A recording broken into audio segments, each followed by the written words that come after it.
All right, welcome back to Estradanary Conversations, the Ruben Estrada show. I'm with my friend Tony Steiner. What's up, man? Not much. How are you? Good. Thanks for coming on. Appreciate it. Appreciate the invite. Yeah. So, we like to say you're born and then what? So tell me a little bit about yourself. Yeah. So I was born in Bozeman, Montana, and I was actually born with a congenital heart defect. And so I got my first helicopter ride when I was 6 weeks old. Got life flighted down to Salt Lake City and had open heart surgery and everything. And they repaired the issue and sent me back home. But then I was basically a lab rat for the first 12, 15 years of my life because I'm not, you can fact check me. I'm not 100% on this, but I'm fairly certain I'm one of the 10 oldest people still alive that had this particular surgery or series of surgeries because it was so new at that point. And so, so I spent. When did you learn? When did you learn about this experience you went through? Well, I mean, again, my whole childhood I was in an MRI machine for probably 2 hours twice a year for the first 13, 14 years of my life. So I learned about it pretty early on. I'm sure it was absolute horror for my parents and not great for them. I remember spending a lot of time in the car with my mom because spent the first 4 years of my life in Bozeman. Presumably there was better healthcare there. And then we moved to Havre, Montana, which is 30 minutes south of the Canadian border in the middle of like the north central part of Montana. And so we would have to drive to Billings twice a year, which was, I think, 4 to 6 hours to see a cardiologist. And then we would go to Salt Lake every few years to reconnect with that cardiologist. So yeah, Dang. Yeah. So what were you experiencing that? So I had it's called a coarctation of your aorta. Basically your aorta is the candy cane shaped valve. And then there's 3 kind of exit pumps, if you will, out of that. And it was pinched closed between 2 of those. And then I have a bicuspid valve instead of a tricuspid, so it's less efficient. And it gave me a heart murmur and all that. And so there's a lot that they're monitoring there. But yeah, so do you experience anything like, do you feel it now? Or, I mean, do you feel like you're normal?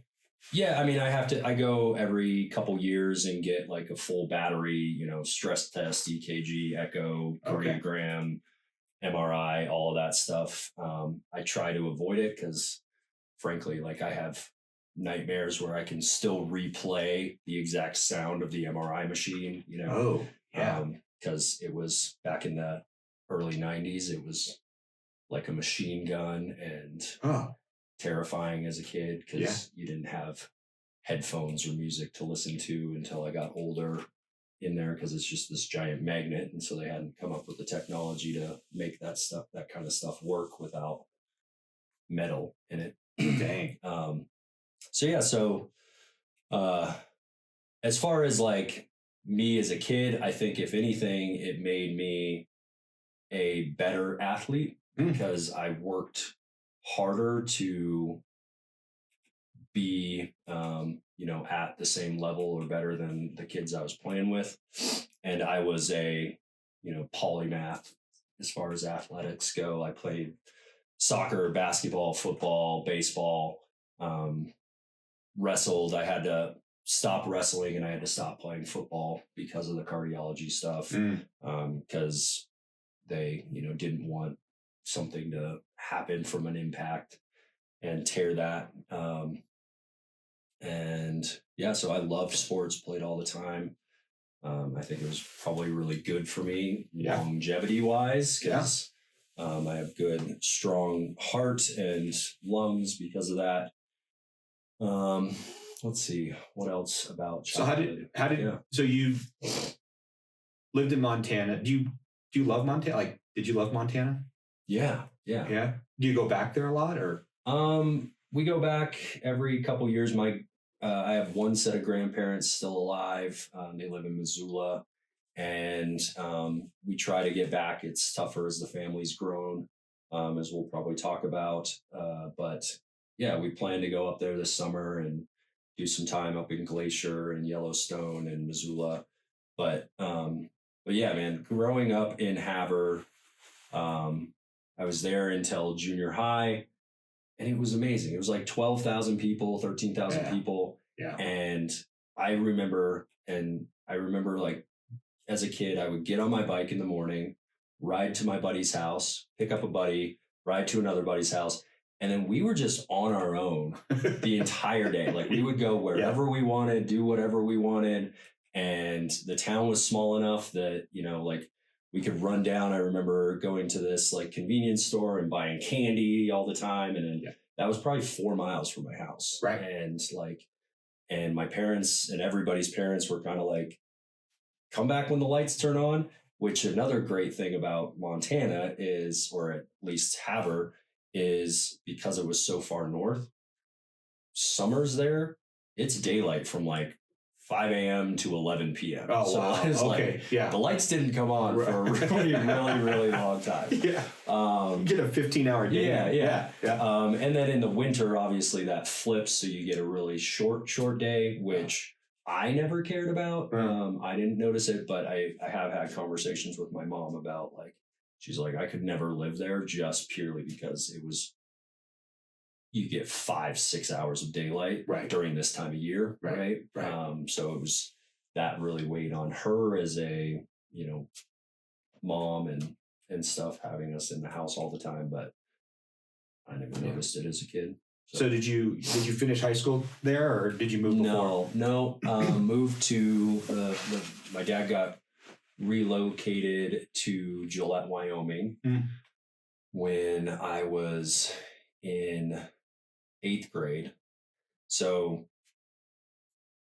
interesting thing is I ended up in, I like to say, 4 years of junior high because Havre was a normal 1st through 5th grade, 6th, 7th, 8th, and then 9th through high school. Okay. 9th through senior, more traditional high school. Yeah. And then Gillette, when I moved there, it was 7th, 8th, 9th was considered junior high. Oh. And then sophomore through senior was your high school career. Oh, wow. Okay. And so I ended up doing 4 years of middle school and 3 years of high school. Okay.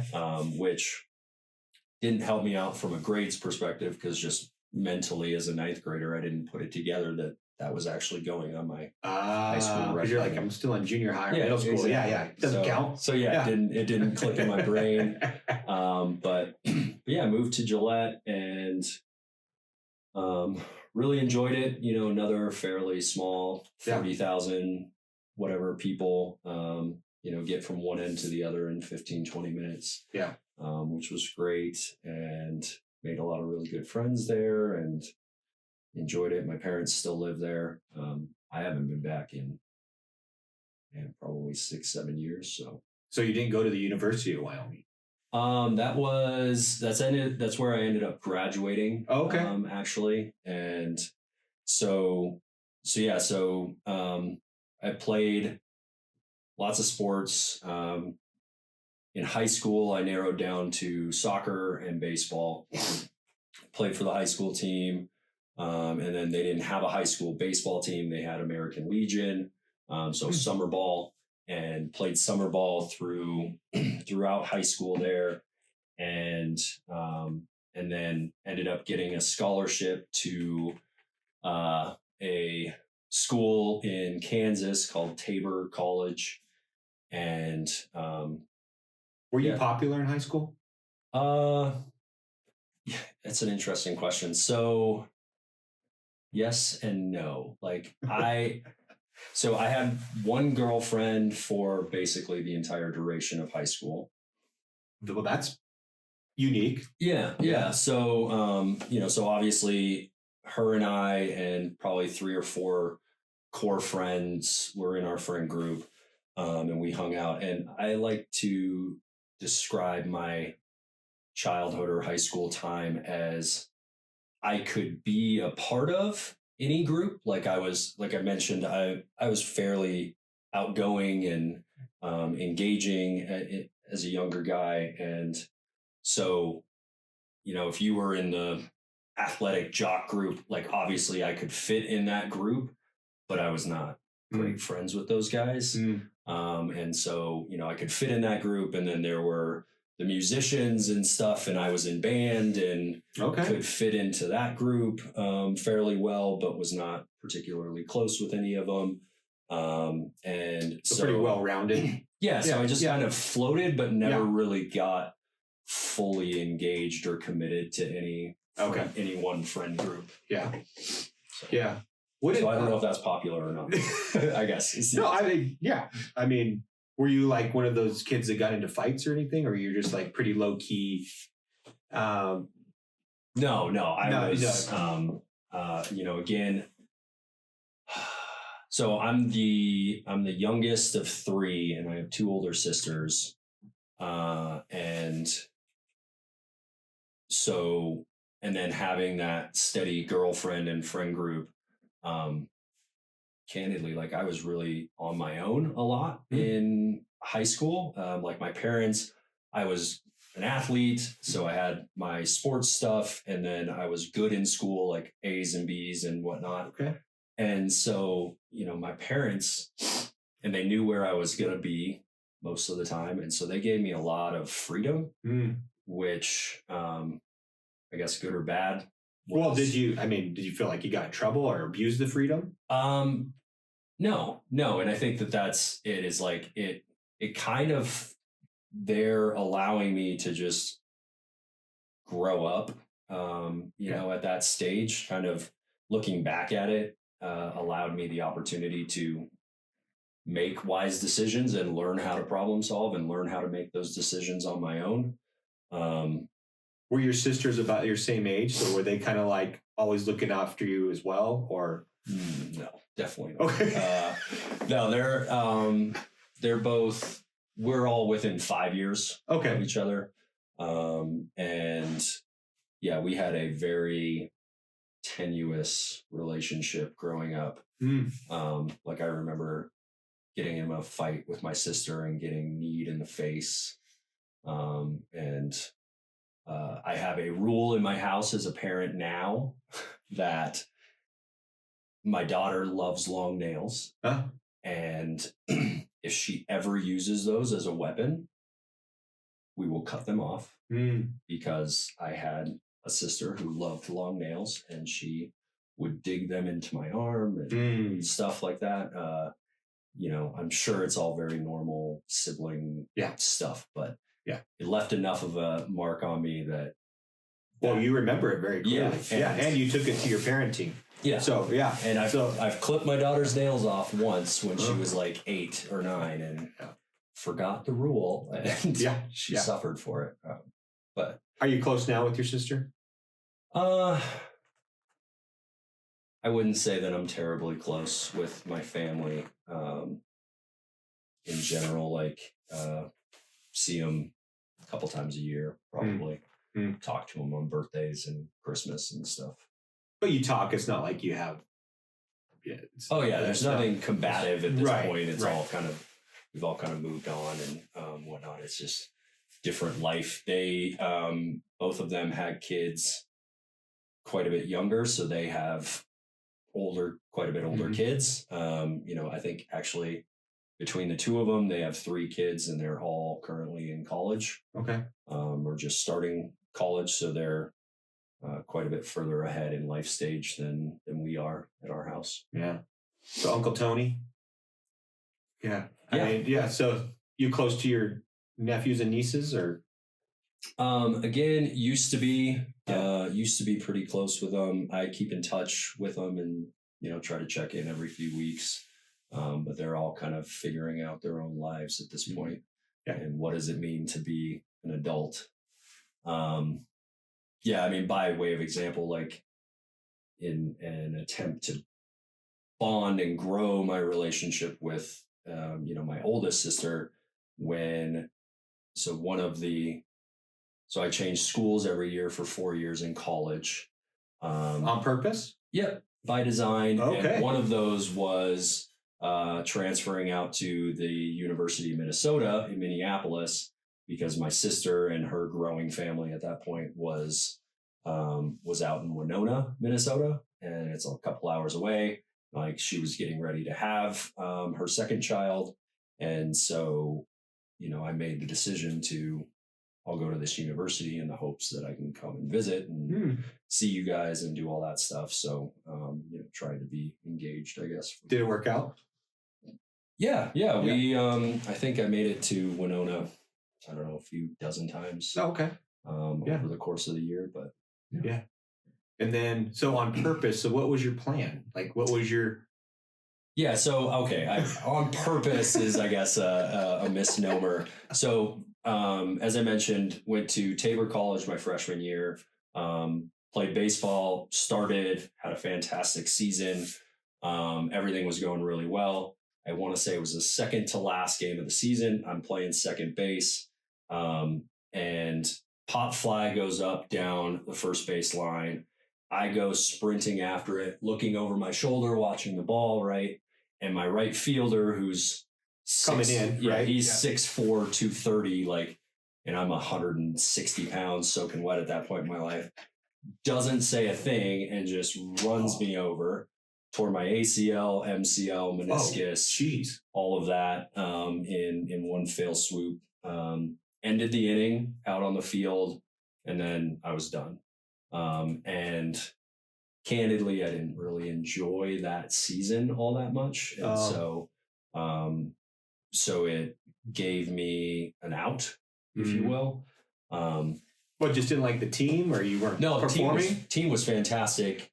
I was performing quite well, but kind of like the MRI thing, I could probably run down moment for moment every single practice because it was the exact same every single week. Oh, that bothered you? Yeah, and there's just no variety, and it wasn't pushing anybody. We weren't growing as a team, so it was monotonous and semi-pointless, right? When I was looking to improve. And at that point, at that stage, it was go to this small college, get some experience, then go D1, push to KU and stuff. And like, we got to play KU. And so that was what was on the docket until the injury. And so as I got to thinking about it, that allowed me the opportunity to go back to in-state. So I went from Kansas to the University of Wyoming, did my sophomore year there. That's when I started reffing basketball because my roommate was in it. And so lived at UW. And, one thing I'll say for any kids listening that are planning on college, my first year was at a Mennonite college. So that's what Tabor is. Mennonite is a fairly strict Christian sect. And it was in a dry county. And the entire town of Hillsborough is, I'm sure it's grown since, but it was literally a square mile. Like there were roads for the outside, and there was so there's nothing else there but the university? Yeah. Or the college, I guess. And there's like 13 churches. Okay. So gotcha. Very well churched area. But anyways, through that experience for my freshman year, I learned incredibly valuable lessons about, interacting with humans and other people and living with people, but study habits and stuff, because it was dry. So there was no alcohol, there was no big parties and stuff like that. Yeah. And so I learned that studying is important and something I can do, and going to class and all of that. And I got into that habit, and then going to the University of Wyoming, which, is definitely not the same. Right. it helped me temper those desires to go to frat parties and stuff. Like, obviously still did those things and went to those, but I know guys that have shown up their freshman year, dove into that kind of the side of the culture, failed out of classes, and got kicked out of school. Right.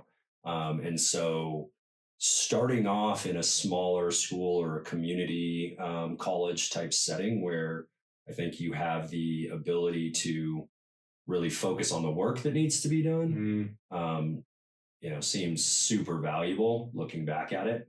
So I would highly recommend that to anybody. So did you know that it was faith-based? I mean, is this something that's always been a part of your life, your faith? Yeah, absolutely. Okay. I mean, Mennonite was completely foreign to me. And yeah, so that portion of it was foreign, but yeah, I grew up I like to describe myself as a non-sectarian, if you will. And what I mean by that is I was baptized into the Catholic Church as a baby, grew up in the Methodist Church with my mom and dad and family. And in junior high, early high school, started having and going to a Lutheran youth group.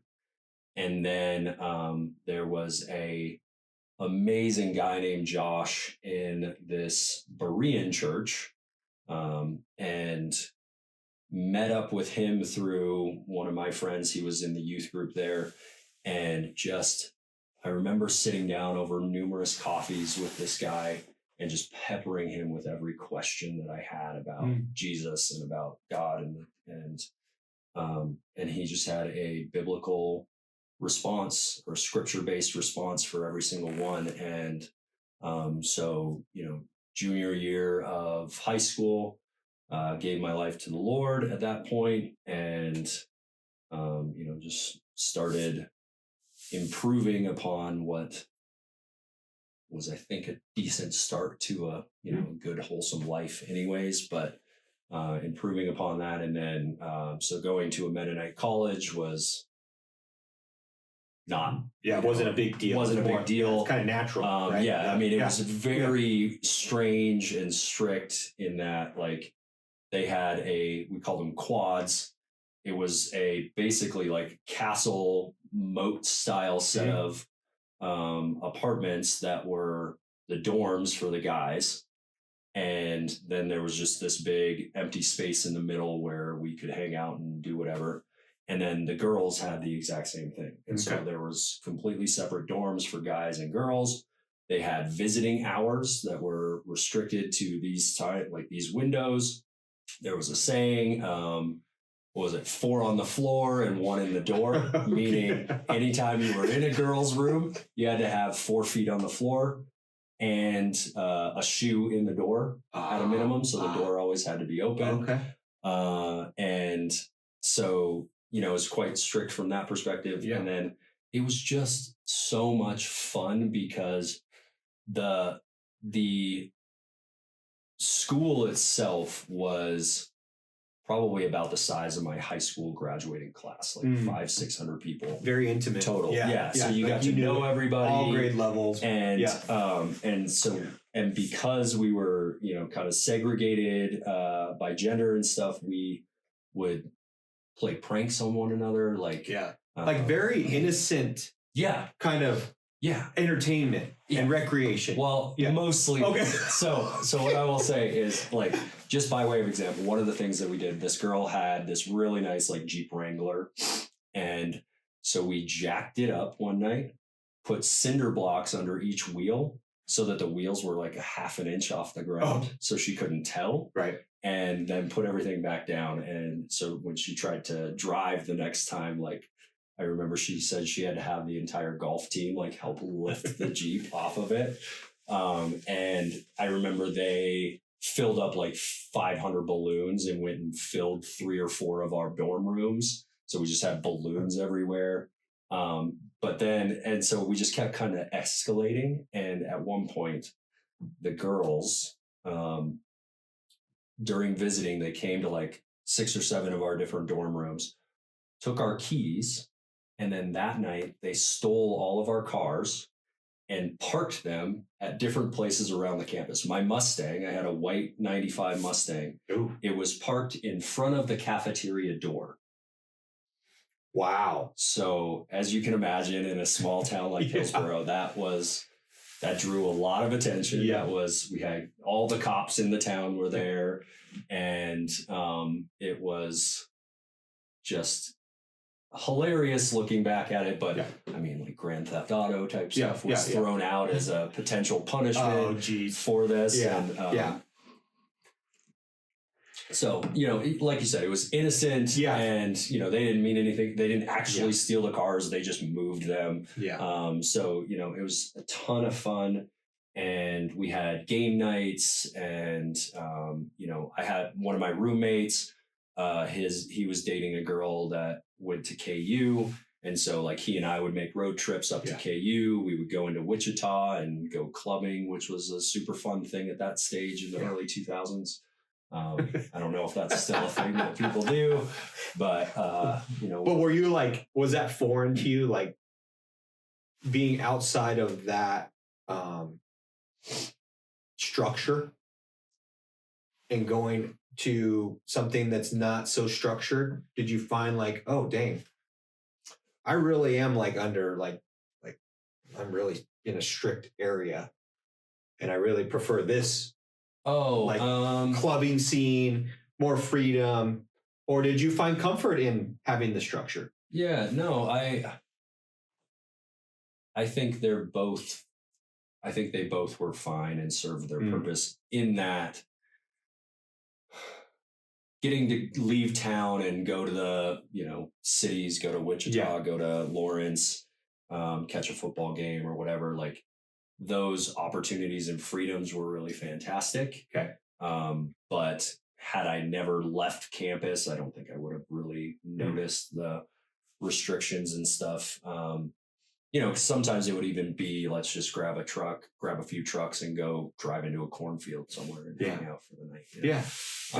So it was, like you said, just a lot of wholesome fun. Yeah.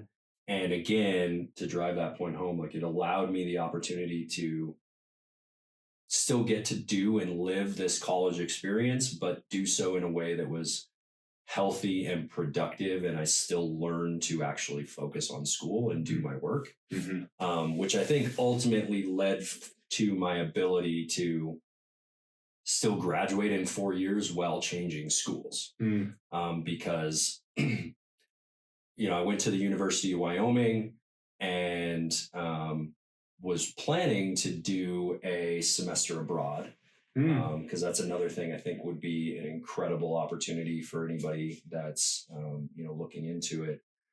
I was going to go to Salzburg, Austria, because I was learning German. And Salzburg's just a beautiful, beautiful city, and Austria is a great country. And two of my professors failed to turn in their homework assignments on time because they had, reviews or reports or whatever recommendations on me that needed to be submitted. Perhaps I didn't give them enough time or something. I'm sure that's probably my fault, but they didn't submit their stuff. And so I had to pivot to what's called a national student exchange instead of international.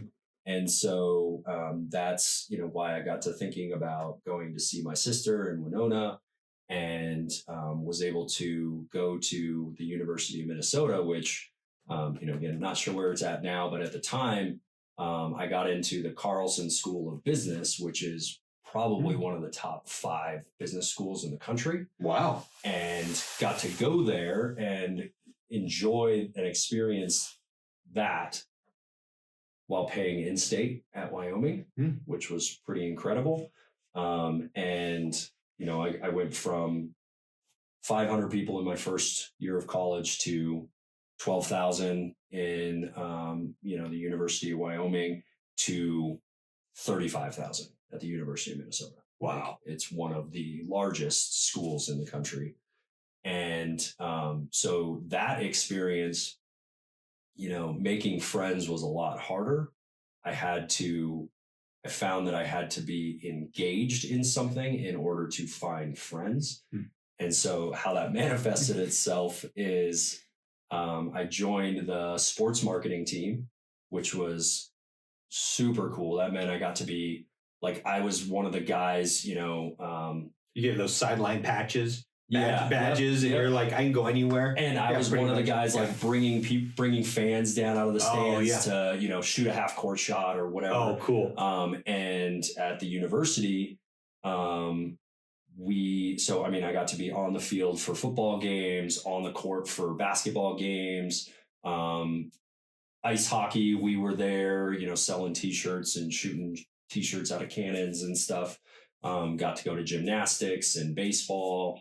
So it was really cool and well-rounded, and I made a great group of friends in that. I actually also joined the first day that we got there in August or whatever for orientation, we met all the other people that were doing the National Student Exchange. And I ended up really hitting it off with this guy from, I want to say he was going to Cal Poly in California. And he was this, really cool Vietnamese dude. And so I ended up joining the Vietnamese Student Association with him. I was white guy number 4. Okay, I was like, okay. Wow. So I was let anybody in, huh? Yeah. So I was white guy number 4.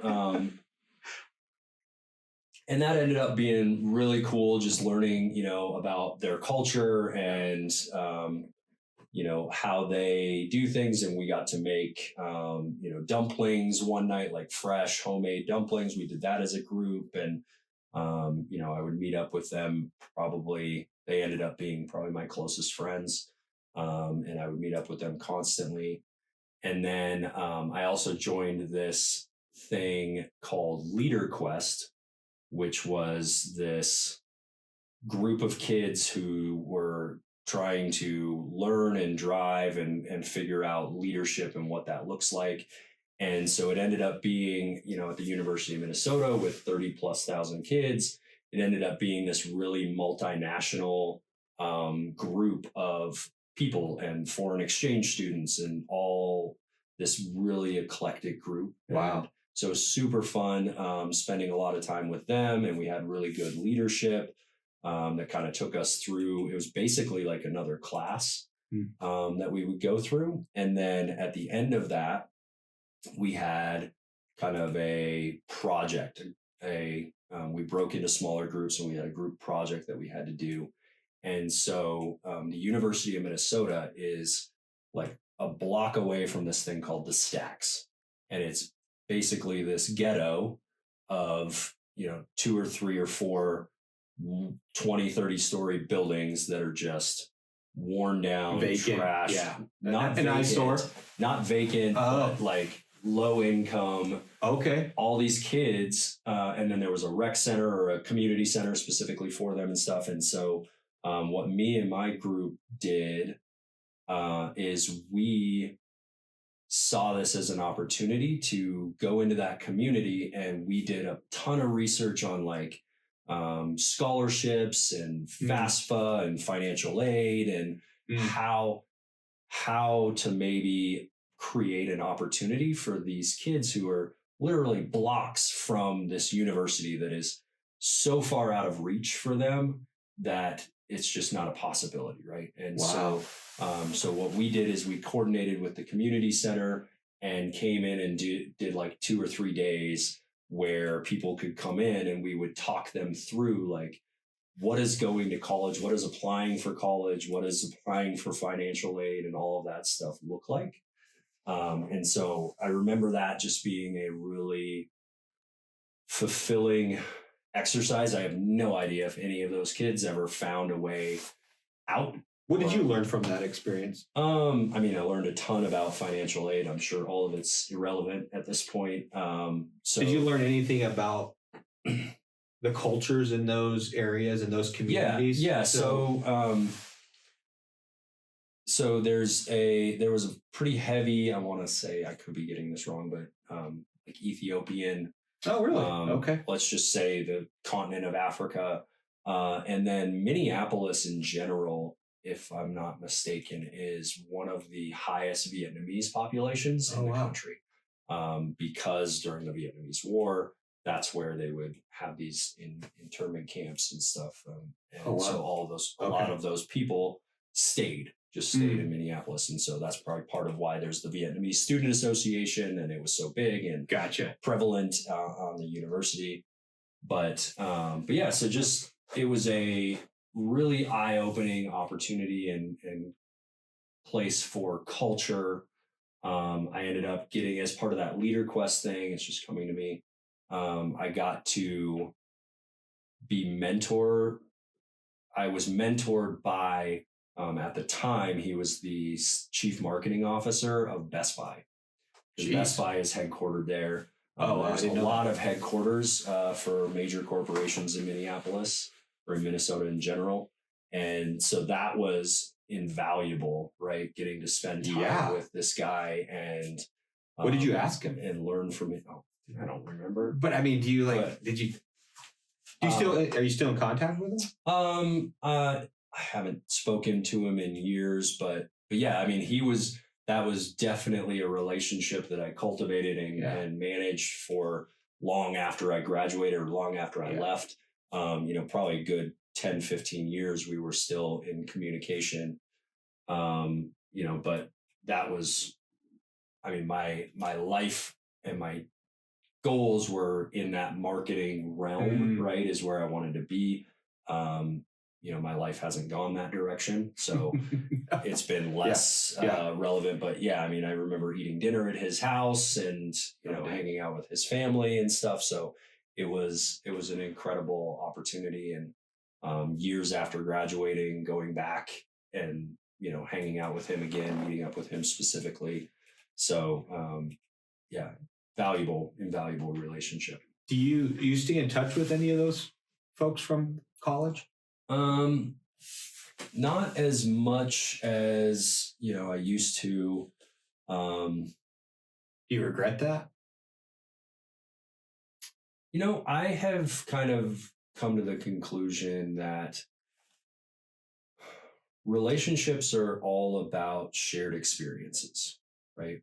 For good or for bad. Like, you can go through incredible trauma together, and that can drive you to one another and create this bond that's unbreakable. You can also go through incredible successes, and we're on the state championship team or whatever for so-and-so sport, and we're bonded in that. But it's really just about spending time together like this, having conversations.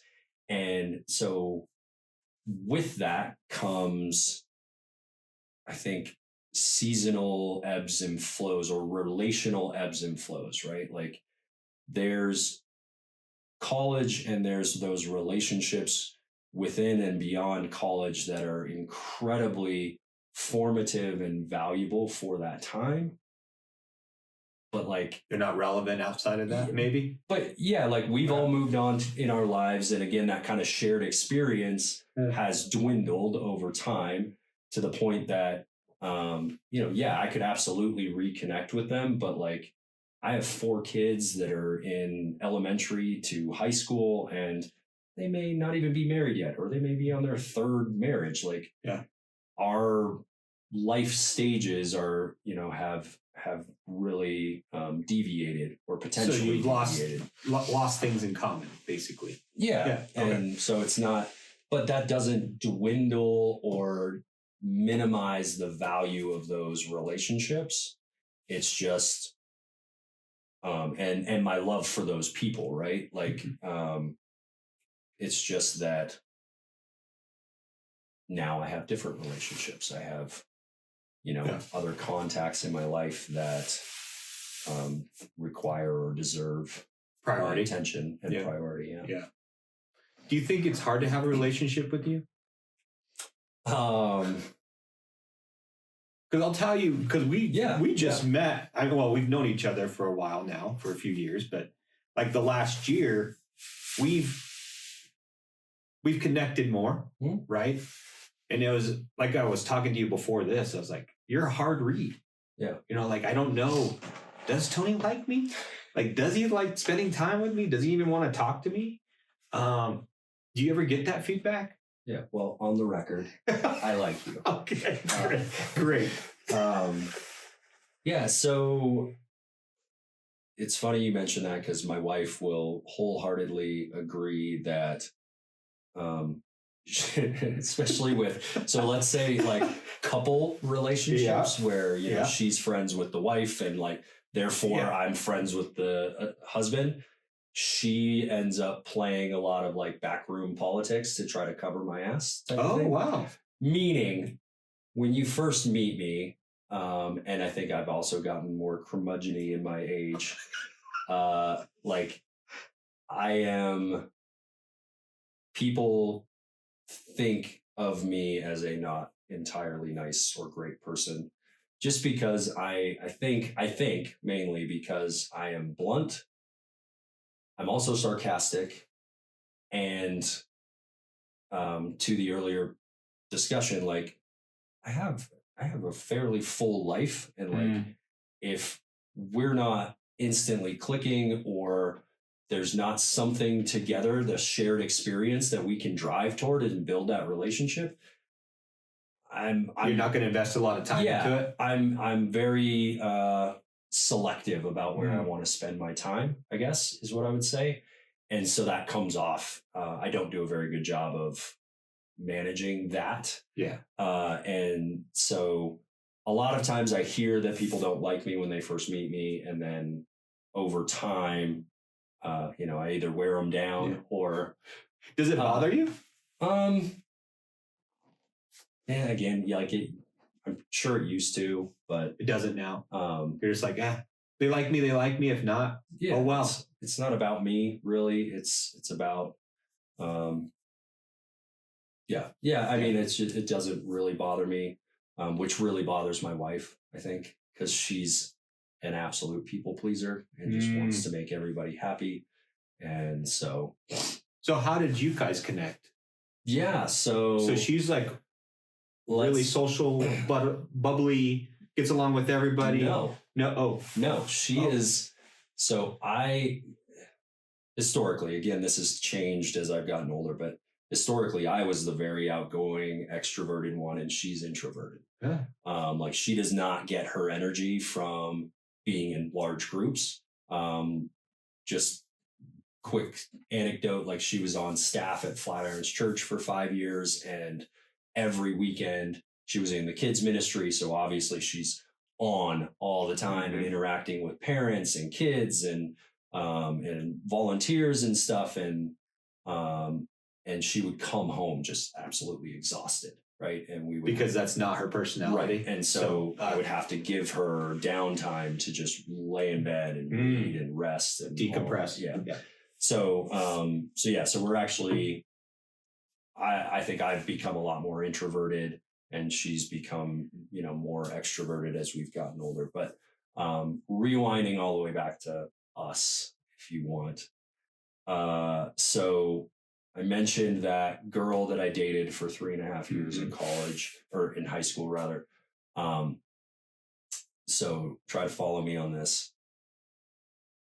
1 year when I was a sophomore in high school, I think, Noelle was an 8th grader, and she was best friends with my girlfriend's little sister. Gotcha. And so we ended up at the same house a lot. You know, not really interacting because like, why would I pay attention to you when I've got my girlfriend here? Right. You know, and whatnot. But definitely knew of each other and had interacted throughout that year. Then she moved down here to Colorado and did high school and everything here. And then their senior year, so I was back in Gillette from college, and Noelle had come up to Gillette to be at her friend's graduation. And so that night, so I ended up going to that graduation as well. And so we reconnected, shared numbers and all that. And that night her best friend was with her boyfriend. They were hanging out. And so she was just this third wheel. And she calls me or texts me to see if I would come get her. So, I ride in on my motorcycle. Oh yeah. And take her and put her on the back, and we ride. Did you off. get ready? You're like, were you looking like? Oh, I have no idea. You don't remember? Like, I had a helmet on, dude. Helmet. Do you have helmet hair? Yeah, actually, I had a helmet and I had hair. So anyways, I drive her across town and through town and stuff. We're just enjoying a good time, and so I take her to this parking lot, and it's the biggest, openest, nothing around us parking lot that I can find. And I'm like, I'm gonna teach you how to drive a motorcycle. I'm gonna have you drive this. And all that it meant was, because there was no obstacles in our way, is we ended up crashing at a lot higher speed. So she's on the front, got the helmet on, I'm on the back, and I'm like, all right, I explain everything and how she needs to do it and stuff. And so she pops the clutch and hits the gas, and we go shooting forward. Right. And so, in hindsight, I should have just grabbed the clutch and stopped the bike, but I hit the front brake. And so we're like going down, and then we slowed down. And so now we're just doing this like big jerking thing, right?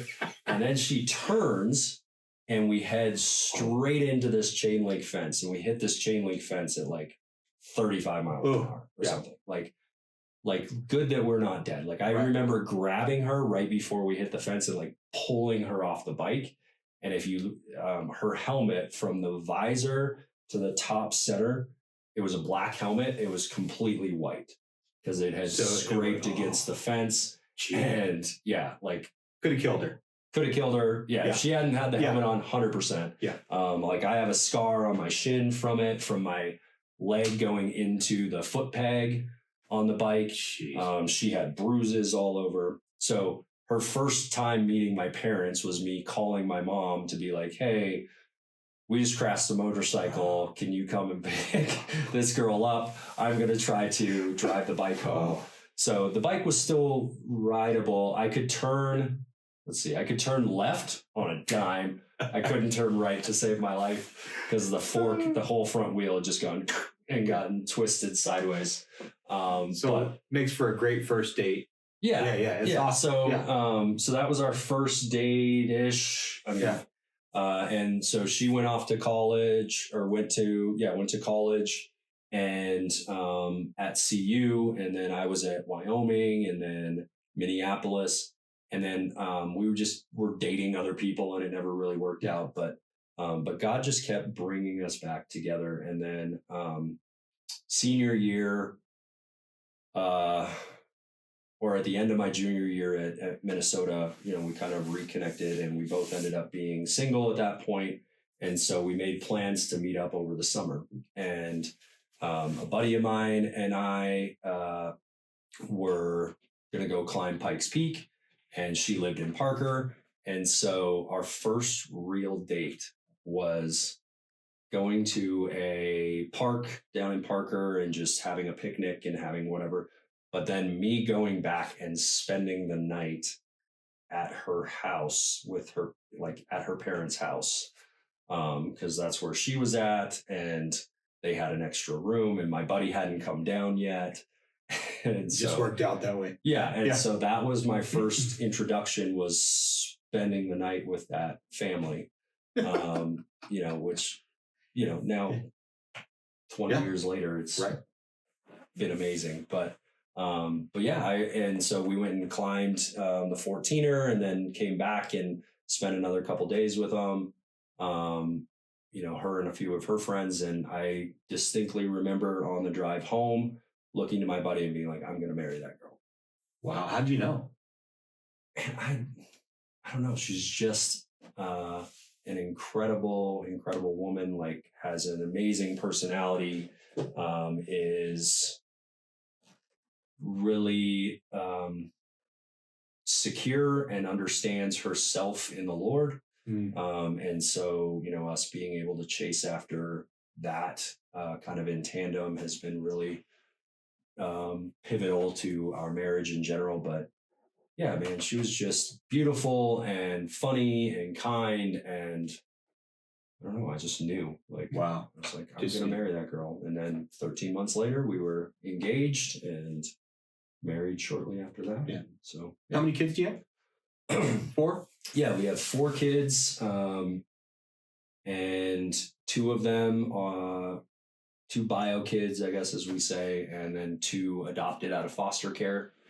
So Noelle and I fostered for 7.5 years and had, say, 13 different like full-time placements over that 7.5 years. Adopted 2 out of foster care and did countless respite situations where we're taking another foster kid so that a foster family can get a break and get an opportunity to go on a vacation or go just have dinner or something, you know, because foster care is really tough and parenting somebody else's kids is really tough. Did you have the 2 bio kids first? Yeah. Okay. Did you have some concerns about it changing the dynamic of your family?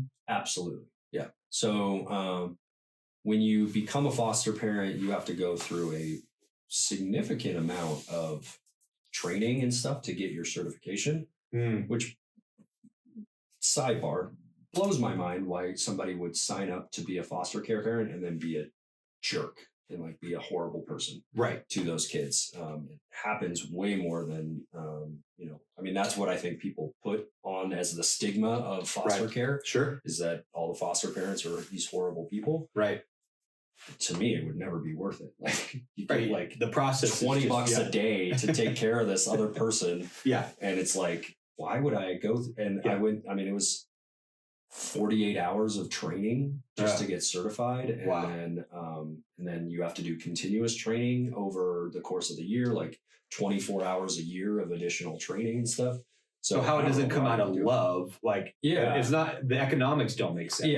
Yeah, exactly. So, so that just blows my mind. But anyways, back to us. So 2 bio kids, 2 adopted kids. Yeah. And changing the dynamic of the whole thing. Yeah. Okay. So, so Noelle had some complications during each pregnancy. And so after the second one was born, it was kind of, that's it. Like it's too high risk. But we both wanted a bigger family. We both knew that was not the end for us. And just, thinking about general God's tapestry that he weaves in life. Like my sister had a kid at 16. And my aunt and uncle, who couldn't have kids, ended up adopting my niece, I guess. So she's my niece cousin. And through that, or shortly after that, God allowed them to have bio kids. And so they have amazing, beautiful family of 4. And so we got to experience, and I got to see that growing up. And then Noelle had a similar experience in that her brother and his wife couldn't conceive, and then they ended up going to Russia to do an adoption out of Russia. And they started one, I want to say, also in the States, because that one, Russia, opens and closes their adoption borders, if you will, kind of at whim. And so they had a stall there. And so that it ended up working out where they ended up having 2 new babies in like less than a month. They went from 0 kids to 2, because both adoptions ended up finalizing right around the exact same time. And then after that, they were able to have a bio kid, and they've adopted 2 more, a sibling set since then. And so it's kind of been in both of our families, and we've seen this alternative approach to growing a family. And so, is it as challenging as I think it is? Yeah, I think it is. Is it more challenging from the kid's point of view, or is it more like your How do the children feel? Like, Yeah. So, okay. So real quick on the initial question, like we had a 2-year-old and a 3-year-old at that point, and young kids. Yeah, very Yeah. young. And so during all of our training, we learned about birth order and what kind of impacts that has or can have on relationships and dynamics and stuff of the family. And so we chose that we wanted to keep birth order, which really limited our, age ranges that we were willing to take when we first got into foster care. And so birth order is just like chronologic, like it just makes sense. Yeah, chronological birth order. Okay. But obviously, if you're fostering, you could easily take a 5-year-old, like easily find a 5-year-old and bring them into your home, and then they all of a sudden become the oldest type of thing. Oh, gotcha. And that completely changing the dynamic of your family. And so we wanted to maintain birth order. That was one of the big things that we had decided upon. And so, throughout the journey, like, I'll just say that, like, God does not promise us a pain-free or suffering-free life. And he doesn't say that just because you're doing stuff that I would say, is in line with his will. Like Bible says, pure and holy worship is to take care of the orphans and the widows. And so I think fostering is a pure endeavor in that. But that doesn't mean that it's free, without trial. Yeah, it's free of pain or issue. And so, we had to really coach and guide our children through that process of kids coming into our home, what that looks like and how that changes the way that we're operating and the attention that they're getting versus the attention that we're giving to these kids. And then them transitioning out of the home, whether that's back to their bio parents, to another foster family, or whatever that looks like.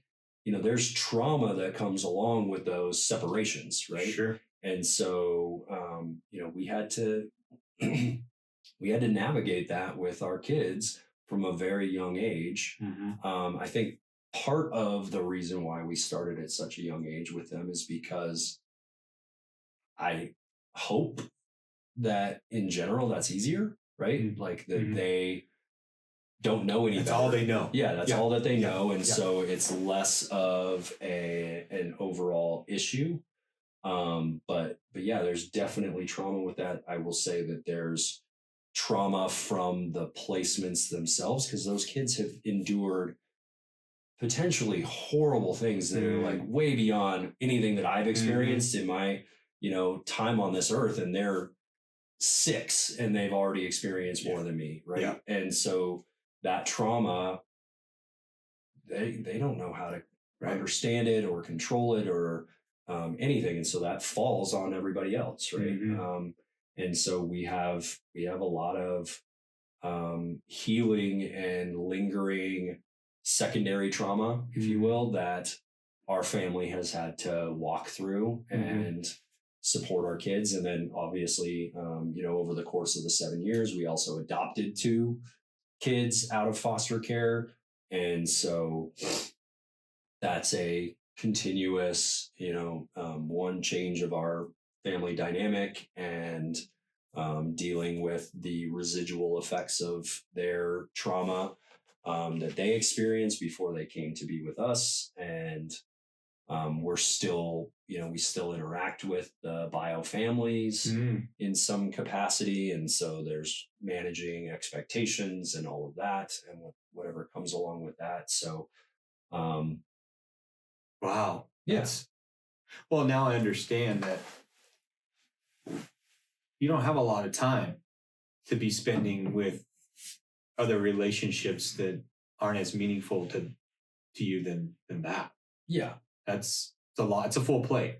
Yeah. Yeah. We're definitely in a season of life where, it's our family and getting to experience and spend as much time together as possible. And, obviously the driving from one thing to another and each kid's in a different, kind of has a different personality and wants to do their own thing. Right. So, so yeah, it's again, to that that's why I want to manage my time and not sink a whole bunch of time into building this relationship that you might not want either. Yeah. Like, Right. so Yeah. it's like, that's fine. Wow. Doesn't hurt me at all. So what, do you have a mentor? No, I can't say that I do. No. I wish. What would that mentor look like? I think,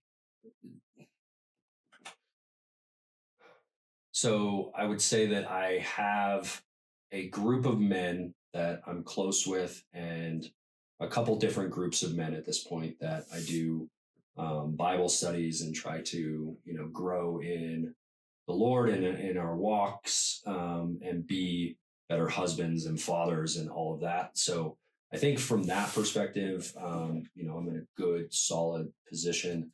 If I could get a mentor for a specific thing at this point in my life, it would be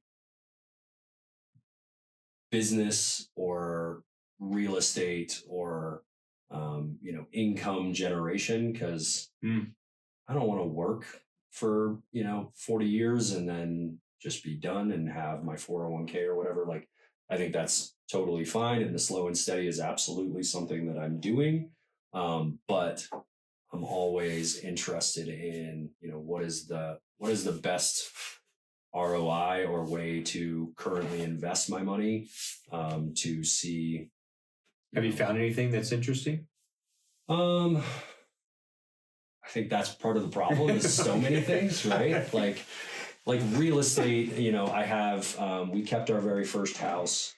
We bought it as a foreclosure and, so got an amazing deal on it and, a great interest rate because it was back in 2009, 2010. Yeah. And so it was like, I would rather take a $10,000, $15,000 bath on the sale price of this house to try renting it and see if that's successful versus just selling it outright. And then having this lump sum of cash. And so we've been renting for, I think 5 or 6 years or 5 years at this point. And it's been, been great. It's come with its headaches and ups and downs. But the fact that I haven't expanded beyond that, I have a syndication that I'm a part of as well out in Texas for an apartment complex in Texas. So I'm a year into that at this point, and so it'll be interesting to see how that plays out overall. So far, so good. Yeah, no, I mean, it's been great. Yeah. I'm getting residual off of it currently. Supposedly the big money comes when they sell the apartment complex, and then you get cashed out. We'll see what the reality of that looks like and what that ROI is. It's very hands off, which is tough for me. I like the idea of my rental because it's down the road. I can talk to the tenants at any point and negotiate, and something breaks. Tangible. Yeah, you could see it, feel it. Yeah, it's there. Yeah, and so there's that. The syndication thing's really interesting. Again, if it plays out the way it says it's going to play out, then that could be where all my money goes in the future, and then I just sit back and let it do its thing over time. But then there's also, land. They're not making any more of it, so buying some land and turning that, either building on it, and like I grew up in a construction house, and so I'm fairly handy. Building a cabin for the family and then Airbnb-ing that or whatever. So that would be a great thing. I'm actually currently, we just bought a camper for the family, and so I'm thinking about like renting out the camper and doing outdoorsy. Like a Turo almost, but for campers. Yeah, it's called outdoorsy. Oh, okay. And so you can rent the camper, but like, how comfortable am I with somebody else driving off with this thing? Like, if it's a car like a Turo, then I have fairly good confidence that you know how to drive and you're going to be okay. But pulling a 30-foot trailer, do you have experience with that? Do you know how to back that up? Or are you going to run it into a tree? Like, and and I don't really know how does the like hitch setup work. Like I have it for my vehicle, right? But everything's different. Yeah, is it different? Do I need to provide that? Do you bring that? Like, right? So there's a lot of questions that I need to sort out and figure out for that. So I guess to that end, going all the way back to the mentor thing, if I could find somebody that has been where I've been and or just really understands and gets the non-traditional 401k, put it in the stock market, let it ride set mentality. It, forget it. Yeah. Mm-hmm. And like whatever that looks like, if it is rentals, if it is land, if it is syndication, you know, just kind of finding somebody that has been down that path and can help me navigate it and make wiser decisions, because I don't want to lose, you know, I want to avoid losing money as much as possible. Right. Yeah. Yeah. What about businesses? Have you looked at buying businesses? Not businesses themselves, but I have looked at campgrounds. Interesting. Like, we love camping and getting out and stuff. And so I think that's another great opportunity is you find the right campground or the right location. So maybe the land thing, buy some land and turn it into a campground, you know, and so I've looked at that because I think that would be really cool, and then have a place to go. And so there are existing ones for sale? I would imagine so. Yeah. Right? Yeah. So, yeah. Just see what the ROI or their financials or. Yeah.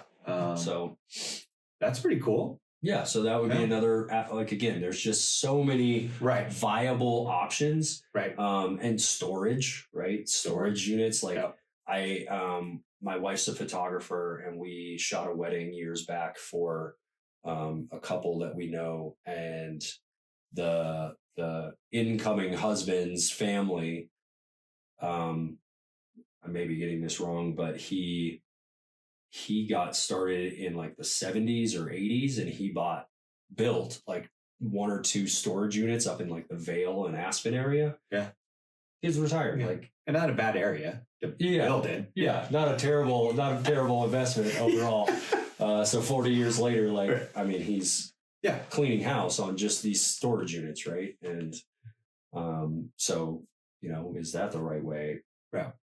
Like, so do you study that space? I mean, do you read books on it or get online, you research? Yeah. I mean, so definitely, I think that's part of my main problem is analysis paralysis, right? Like I want to be so sure about everything before I pull the trigger on it. Yeah. And so then I'm just researching all of these things, and I get like 85% of the way there, and I'm like, yeah, this is where, this one's shiny. I'm going to go look at that. And I go research that, you know, and I dive in and I go down a rabbit hole for a couple weeks and then come out and I'm like, ooh, next shiny thing. And so then I end up just not doing anything.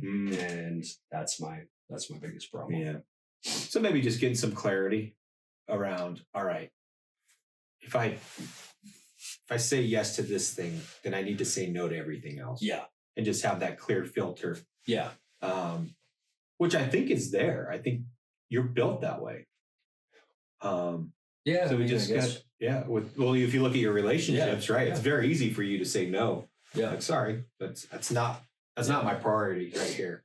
So, so I just think you just need to embrace it. Yeah. No, you're probably right. Like, just pick a lane and go for it. Yeah. And something that you think you could do for a long time. Yeah. Yeah. How old are you? I will be 40 this year. Big 4-0. Yeah. Okay. Yeah. Does that scare you? Scare me, no, but I can definitely feel my age. Yeah. You know, like I have a coworker who just turned 50 yesterday, and I was talking to him, and he was like, man, I don't think I've aged since I was 25. And he's like in here? He's like, at least mentally. And I'm like, I could totally agree with that. But You look a little older than 25. Yeah. But yeah, man, I just like, I think I've got the years under me and, kind of again, the foster care experience and everything that comes along with that. And then the journey to just get here and marriage in general, like marriage isn't easy. It's so rewarding. But you seem like you always have it together. Yeah, that's so you don't know me very well. But I mean, well, yeah, maybe that's it, but it doesn't rattle you. Like things don't rattle you. So I know being in games with you, officiating and things like you seem to be the level-headed person. And I just see that in your life too. And how do you do that? Yeah, I mean, I would say that that's a product of my life to this point, right? I mean, one, being an athlete at a fairly high level, so being in clutch, big situations, reffing basketball, you absolutely have to be okay with getting yelled at and whether you get it right or wrong, and nobody likes what you're doing, or at least half the gym hates what you're doing in every single call, so you grow a thick skin there. Then I was in sales for 15 years. So that's really kill or be killed type of situation. Very high stress. Like I remember one year literally selling the biggest deal of anybody in the company at the end of a quarter and crushing my number. And literally the next day, the boss being like, all right, so what have you done for me lately? Like, it's just, you just gotta, yeah.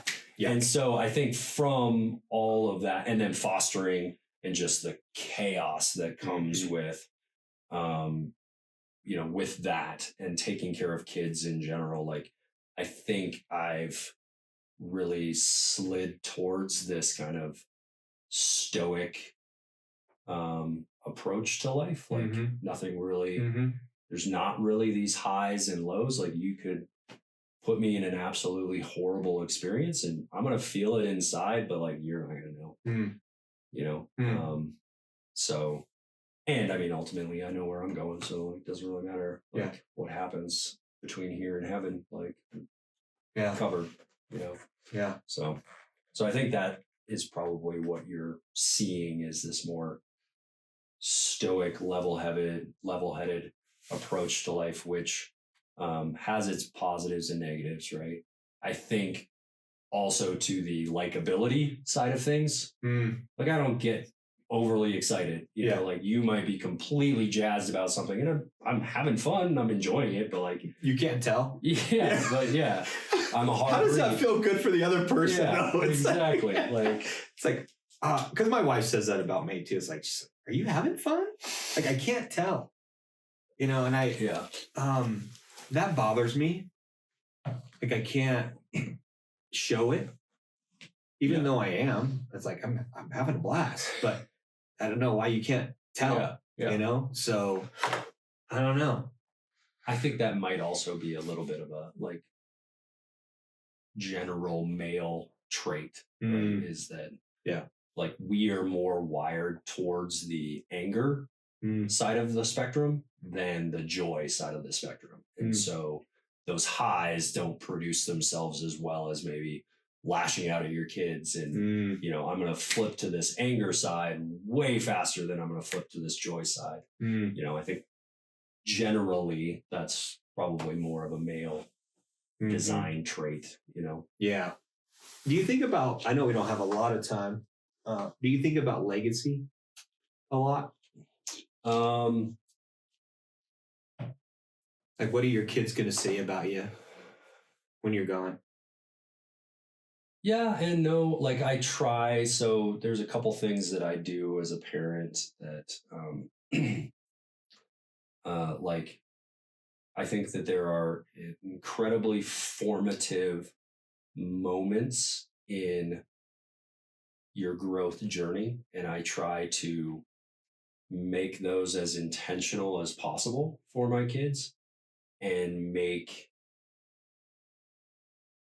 demonstrating like my pride in them and their growth I want that to be a sticking point, but not something that's cavalier. So what I mean by that is like, my kids will probably not be like, yeah, dad's always proud of me and 100% like, it's got my back. Yeah. And everything. Well, I hope that they'll say that I've got their back, but like, I try to make specific times and opportunities an opportunity to drill that love and support and pride into them, that I recognize what they've just gone through or done or accomplished is really important to them, and that I see it and that I see them, and that and so that's kind of manifested itself in, we have a tradition in the house where when it's your birthday, we at that night we all will gather around you and put our hands on you, and then everyone prays over you. And so and then like, I try to prepare that with a word or a trait or something that I want to instill upon you as the kid for that year, right? So based on where you are in your journey and what you're experiencing, I want to try to guide that. Give them a focus for the year. Yeah. And so hopefully my kids will see that and appreciate that. I think anymore, just legacy wise, like my wife and I staying together is an incredibly unique experience that a lot of kids don't get to experience, with the, divorce rate and the single motherness in the world. So hopefully that's positive. From a general legacy perspective, I think a lot about my parents. Like, I think they did an incredible job with me, and there's definitely things that I would change about my childhood and the way that it played out. But overall, they set me up for success overall. And then also, like, my dad was the sole provider, and I'm the sole provider for my family. And my dad was the sole provider. And I don't know that there's ever been a year that he made more than $100,000 in a year. Right. And my parents are very well off. Like, they did an incredible job taking care of and managing their finances.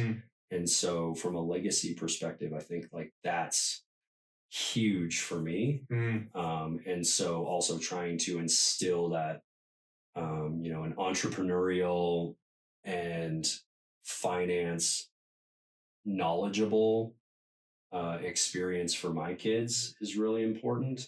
Not that money is important. Right. That's not the goal. Right. Or our identity, but it's definitely not something that's done in schools. Like, they're just churning out the next generation of factory work. Like, that's what schools are about.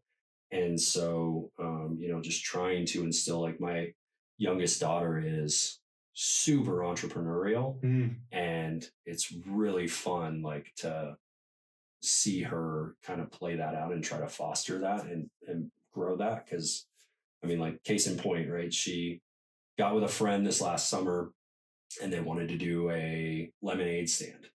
Well, unlike a normal kid in their lemonade stand where it's just the lemonade, we have a bunny and we have a dog.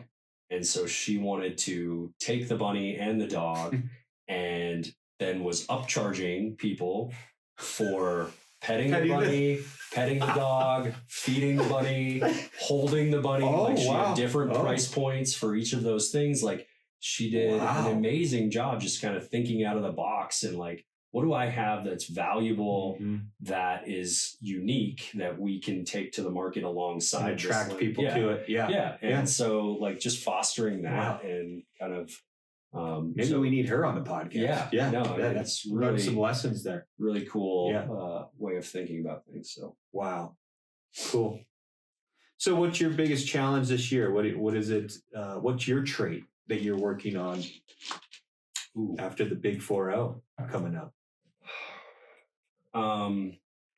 Right now it's about investment in family.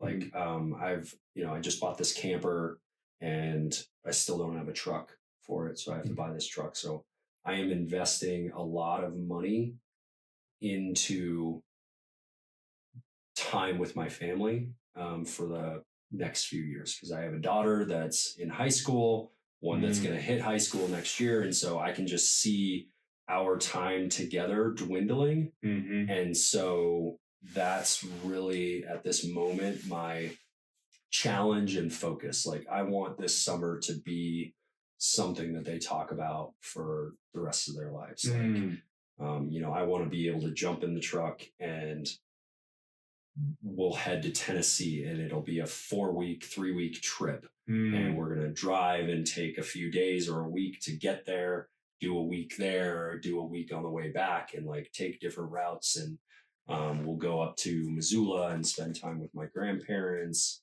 And so like, that's my challenge right now, is getting over I am frugal, I guess, for lack of a better term. And so the parting with, this finance, this money to invest in this, invested in experience. Yeah, is really challenging for me. But yeah, that's another thing. I think that you just hit the nail on the head. Like, we don't need more crap. We have enough crap in our lives. We need experiences. Like, I want to build a foundation of experience that my kids can pull from and think about for that legacy. And like, it can form the way that they parent and the way that they approach, vacations and just getting that time to sit down and do stuff like this and talk about, like, what are your goals? What do you want to do when, do you think you're ever going to get married? Do you think you'll have kids? Like, what do you want to do with your life? And you can't do that when there's a TV in the way, right? You're just sitting at home staring at that, or playing on a tablet or a video game console or something like. So getting outdoors, and it's hard. Yeah, it's hard. Inserting that into your kids' lives. That's because it's so much easier to do it the other way. Yeah. Here's a tablet. Here's a YouTube. Here's something else. And some of those conversations are really tough. Because they're not naturally thinking about it. Yeah. Or it might be uncomfortable, right? It is Let's have a conversation about sex, like, or about, you're starting to be interested in boys. Like, let's talk about what that means. If you're gonna act like an adult, here's what that actually means. Like, that's an embarrassing conversation to have on both ends. Right. And so, I'm sure I'll stumble through and make mistakes and stuff like that. But I have to create the space for that, because there's never going to be a situation where my son is going to come to me and be like, Dad, tell me about sex. Like, it's just never going to happen. Right. And so I have to be the one to step out and to facilitate and to create the opportunity for and space for that kind of conversation. And again, can't do that with a screen in front of us or between us, Right. Well, cool, man. I know you probably got to get going, but this was fun. Yeah, this was. Yeah. Would you have said yes to it again, knowing what you know now? Yeah, absolutely. Yeah. I'm curious why you said yes in the first place, because you're very calculated, and it was sort of like a risk on your part to be like, yeah, I'm going to go check out this podcast. I don't even know what we're talking about, but I'm going to go. So yeah, you definitely left it real open-ended. That would be one thing I would say is try to narrow it a little bit. But no, I think it's just cool that you're doing this. Again, kind of that shared experience and relationship development. Like, I do like you, and I thought this was a great opportunity to share some time together, and I would absolutely say yes. Again, I have no problem taking risks as well. Like, again, kind of thinking about the business, like, I have no problem taking the risk. It's just managing that. be as calculated as you can. Yeah. Sure. All right, man. Well, cool. We'll have to hear about your trip with your kiddos this summer, and maybe have you on later on this year. Yeah, that would be wonderful. Cool.